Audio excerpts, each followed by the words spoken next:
here. Come here. Listen, sit. Sit. We're going for a drive. Listen. Mocha, come here. Come here. Come here. Listen. You're finally going for a good drive. Yeah. Come on, let's go. So it's time for the re-registration of our 124, and so my expiry date is 2024, and you're going to get extensions of just 5 years. So there are certain guidelines that you have to follow before you apply for the fitness test. So in my case, my tail light has been off for quite a bit, and today we are going to address that first of all. Then they check your tires, they check your headlights, wipers, and the most important, your windscreen should not be cracked. So you should have fully functional headlights, tail lights, running wipers, good tires, and windscreen. Your PUC should be valid, your insurance should be valid. So these are two things that without which it will be impossible to get your fitness validated. So I'm going to walk you through the entire process as we do it, and if my broken bumpers or my little dingy paint job, if that causes an issue, we are going to document that as well and let you know what should be done.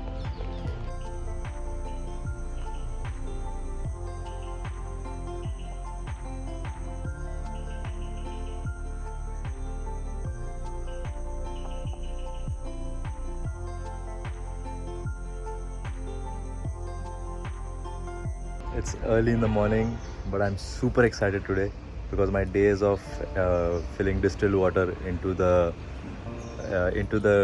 water pump is finally coming to an end, and I hope finally I will not have to open the boot before I start this car. It's been a long wait, a lot of part searching, a lot of diagnosis of what actually is going on. Like, is it just a sealant leak? Is it the water pump that is entirely gone? Because the water pump replacement is a big job. And plus, if you don't get the right part, it's going to be costing you more than what it should. So finally we've sourced it. I'll show you the product, and I'll tell you the cost. It cost me roughly about 6,500. It varies from brand to brand, but you should always opt for OE branding. So that's what I've done, and let's just take her out once and for all. Last time, distilled water, refilling in the cap. Endless sessions of doing this. Distilled water.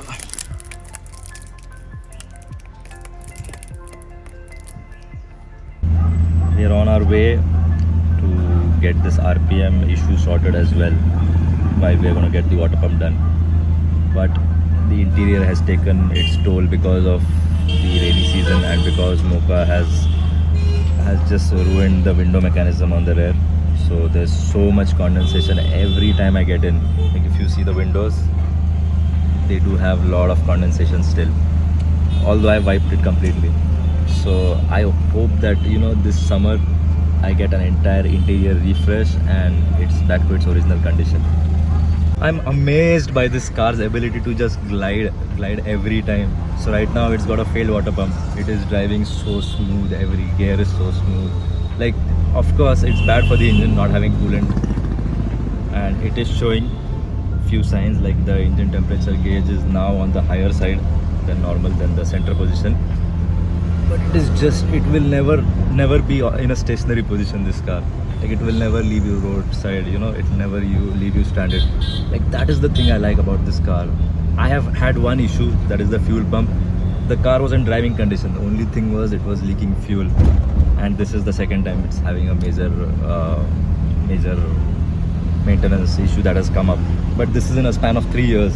So 3 years is still fine, because other cars, they do maintenance as well.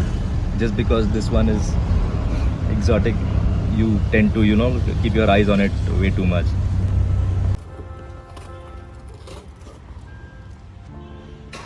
Show you this one.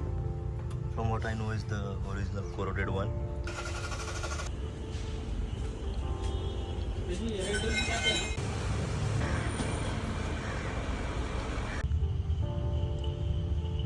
अभी आधा घंटा है. So since the change, I can show you the engine temperature. It's now below 80. This is what we aspired to have, and engine is running smooth. Perfect conditions for now. But I'm very satisfied with this problem that has been solved finally after a year or so, I think.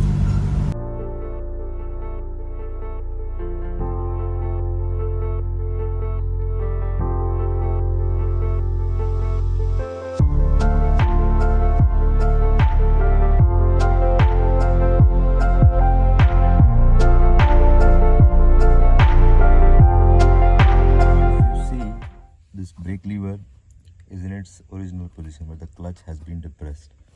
So every time I'm slotting in these gears, it's getting a little hard, like it's rough in the shifting. So this is a new thing that has started, and we'll get that addressed as soon as possible, because it's... So now I put in these gears, and you know, they're very rough to put in. See the gear slot from first to second. Even putting it into first is getting so difficult that, you know, I feel like I'm going to ruin the transmission lever at least. So we're going to address this on the shortest notice. There has been nothing done to it. So the problem may be as small as the transmission fluid. It may be as big as the clutch wearing out. So, you know, this is expected from any car actually. Any car. It's just that this car, it makes it so easy, you know, you take these things for granted.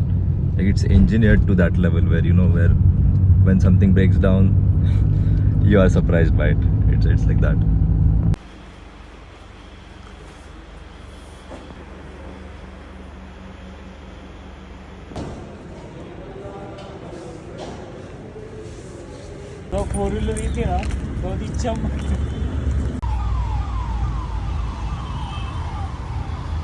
Now the slight misfires that we are having, not the misfires, but it's just slowly dropping in RPM. So we have recently gotten these OEM Mercedes-Benz spark plugs. Now they are supposed to do the job 99%, but then there are speculations that it can be the mass airflow sensor or the throttle body cleaning. So spark plugs were due anyways. In the last 5 years I haven't changed them, so it's good that you do them, and it does increase the fuel efficiency, and my fuel efficiency has dropped. So I'm really hoping this is the root cause. If not, then we are gonna sort the other things out. I just spoke with my mechanic. We are gonna address these 3 things today: spark plugs, then we are gonna clean the throttle body, and we are gonna clean the mass airflow sensor. So hopefully, but you know what, now that I'm driving it today is one of those days when, you know, I've felt this problem the least in the last few days. So the problem has already rectified, as is the W124 and its, you know, robust behavior. But we are still gonna get done with all the things that we've decided. It's just part of routine maintenance now.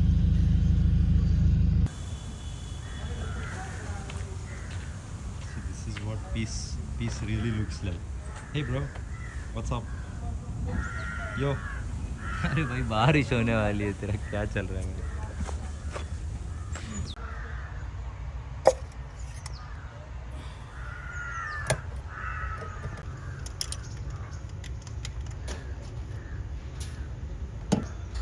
काय condition याची? चांगलाच खराब झालेला, काळा पडला.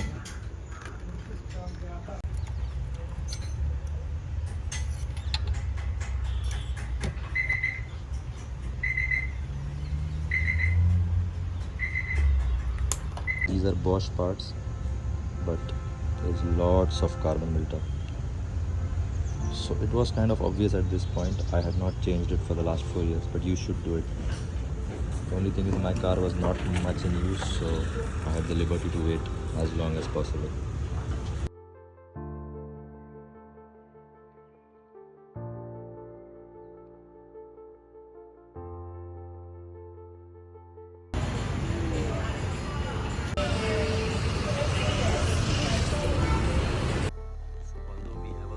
Housing here, the indicator bulb, it works, but our rear tail lamp, that does not work.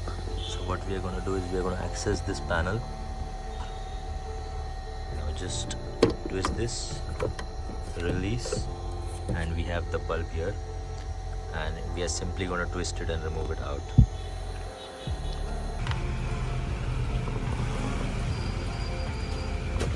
Similar one. बैठ जाएगा ना उसी होल्डर में, उसी होल्डर वाला है ना.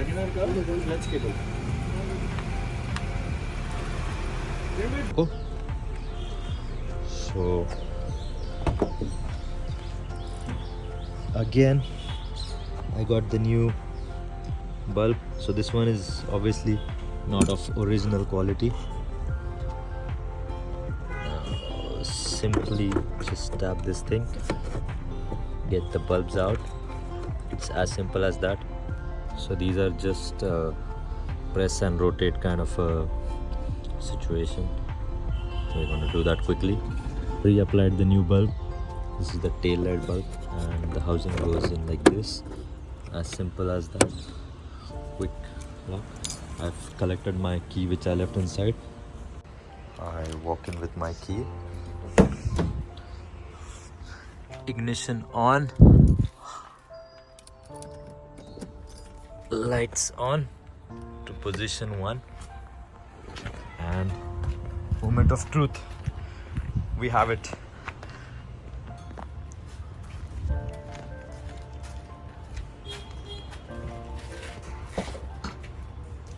ये दिन 66 है शायद, एक बार चेक करेंगे निकलने का. ये इंडिकेटर बताओ ना क्या चीज़ है ये वाला. हरा है ना तो ओके सर लिखा उस पे. अच्छा, और लाल हो गया तो खराब हो गया.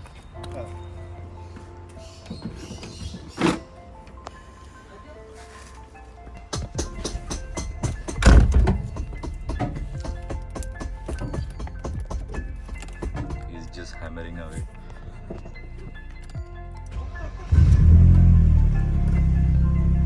Wow.